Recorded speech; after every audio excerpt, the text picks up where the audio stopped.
Hello friends, ഞാൻ advocate Nisha. ഇന്നത്തെ വീഡിയോയിൽ ഞാൻ പറയാൻ പോകുന്നത് പണം കടം കൊടുക്കുമ്പോൾ ശ്രദ്ധിക്കേണ്ട സംഗതികളെ കുറിച്ചാണ്. നിങ്ങൾ ഒരു സമ്പന്നന് അല്ലായിരിക്കാം, എന്നാൽ ചില സന്ദർഭങ്ങളിൽ ഒഴിവാക്കാൻ പറ്റാത്ത സാഹചര്യം വരുമ്പോൾ പലപ്പോഴും പണം കടം കൊടുക്കേണ്ടതായി വരാറുണ്ട്. ഇത്തരം സാഹചര്യത്തിൽ നിങ്ങൾ ശ്രദ്ധിക്കേണ്ടത് എന്താണെന്ന് വെച്ചാൽ, നിങ്ങൾ വായ്പ കൊടുക്കുന്ന ആളുമായി അദ്ദേഹത്തിന്റെ പേരിൽ വാങ്ങിയ ഒരു മുദ്രപത്രത്തിൽ ഒരു എഗ്രിമെന്റ് ഉണ്ടാക്കേണ്ടത് അത്യാവശ്യമാണ്.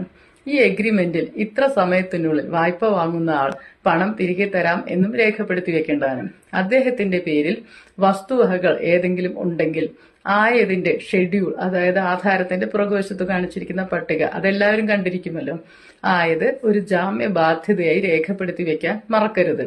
ഇപ്രകാരം രേഖപ്പെടുത്തി വെക്കുന്നതിന്റെ ഗുണം എന്താണെന്ന് വെച്ചാൽ, പിന്നീട് ഇദ്ദേഹം പണം തിരികെ തരാതെ നിങ്ങളെ പറ്റിക്കുന്ന ഒരു സാഹചര്യം വരുമ്പോൾ നിങ്ങൾക്ക് ബഹുമാനപ്പെട്ട കോടതിയിൽ ഇദ്ദേഹത്തിന്റെ പേരിൽ ഒരു മണി സൂട്ട് ഫയൽ ചെയ്യാനും മേപ്പടി മണി സൂട്ടിൽ ഈ കാണിച്ച പട്ടികകൾ മേൽ ഒരു താൽക്കാലിക ജപ്തി ഉത്തരവ് നേടിയെടുക്കാനും കഴിയും. ഇപ്രകാരം ജപ്തി ഉത്തരവ് നേടിയെടുക്കുന്നതിന്റെ ഗുണം എന്താണെന്ന് വെച്ചാൽ, പിന്നീട് അദ്ദേഹത്തിന് ഈ വസ്തുവകകൾ ഉപയോഗിക്കാൻ പറ്റാത്തൊരു സാഹചര്യം വരും. ബഹുമാനപ്പെട്ട കോടതി മേപ്പടി വസ്തുവകകളുടെ കൈമാറ്റമോ പണയപ്പെടുത്തലോ തടസ്സപ്പെടുത്തിക്കൊണ്ടുള്ള ഉത്തരവാണ് പാസാക്കുന്നത്. ആയതിനാൽ തന്നെ പണം വായ്പ വാങ്ങിയ ആൾക്ക് നിങ്ങൾക്ക് അത് തന്നു തീർക്കാനുള്ള ഒരു സമ്മർദ്ദം സ്വാഭാവികമായും വരും. അതിനാൽ നിങ്ങൾ പണം കടം കൊടുക്കുമ്പോൾ ഒരു എഗ്രിമെന്റ് ഉണ്ടാക്കാൻ ഒരിക്കലും മറക്കരുത്.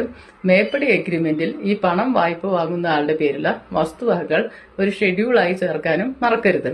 ഇപ്രകാരം പണം വായ്പ വാങ്ങിയയാളുടെ പേരിൽ യാതൊരുവിധ വസ്തുക്കളും ഇല്ലെങ്കിലും അദ്ദേഹത്തിന്റെ അടുത്ത ബന്ധുവിനെയോ സുഹൃത്തിനെയോ മേപ്പടി കരാറിൽ ഒരു ജാമ്യക്കാരനായി കാണിക്കുകയും അദ്ദേഹത്തിന്റെ പേരിലുള്ള വസ്തുവകകൾ ഈ വായ്പാ തുകയ്ക്ക് ഒരു ഈടായി രേഖപ്പെടുത്തുകയും ചെയ്യാൻ മറക്കരുത്. ഇങ്ങനെ രേഖപ്പെടുത്തി കഴിഞ്ഞാലുള്ള ഗുണം എന്താണെന്ന് വെച്ചാൽ, നിങ്ങൾക്ക് ഈ ജാമ്യക്കാരന്റെ പേരിലും കേസ് ഫയൽ ചെയ്യുന്നതിന് കഴിയും. ഇപ്രകാരം ഈ ജാമ്യക്കാരന്റെ പേരിലുള്ള വസ്തുവകകളിന്മേൽ അറ്റാച്ച്മെന്റ് കൽപ്പന നേടിയെടുക്കുന്നതിനും കഴിയും. ആയതിനാൽ തന്നെ നിങ്ങളുടെ വിലയേറിയ സമ്പാദ്യം വായ്പയായി കൊടുക്കുമ്പോൾ ഇത്തരം കാര്യങ്ങൾ ശ്രദ്ധിക്കാതെ ചെയ്താൽ പലപ്പോഴും പണം കൈമോശം പോകുന്ന സാഹചര്യം വരും.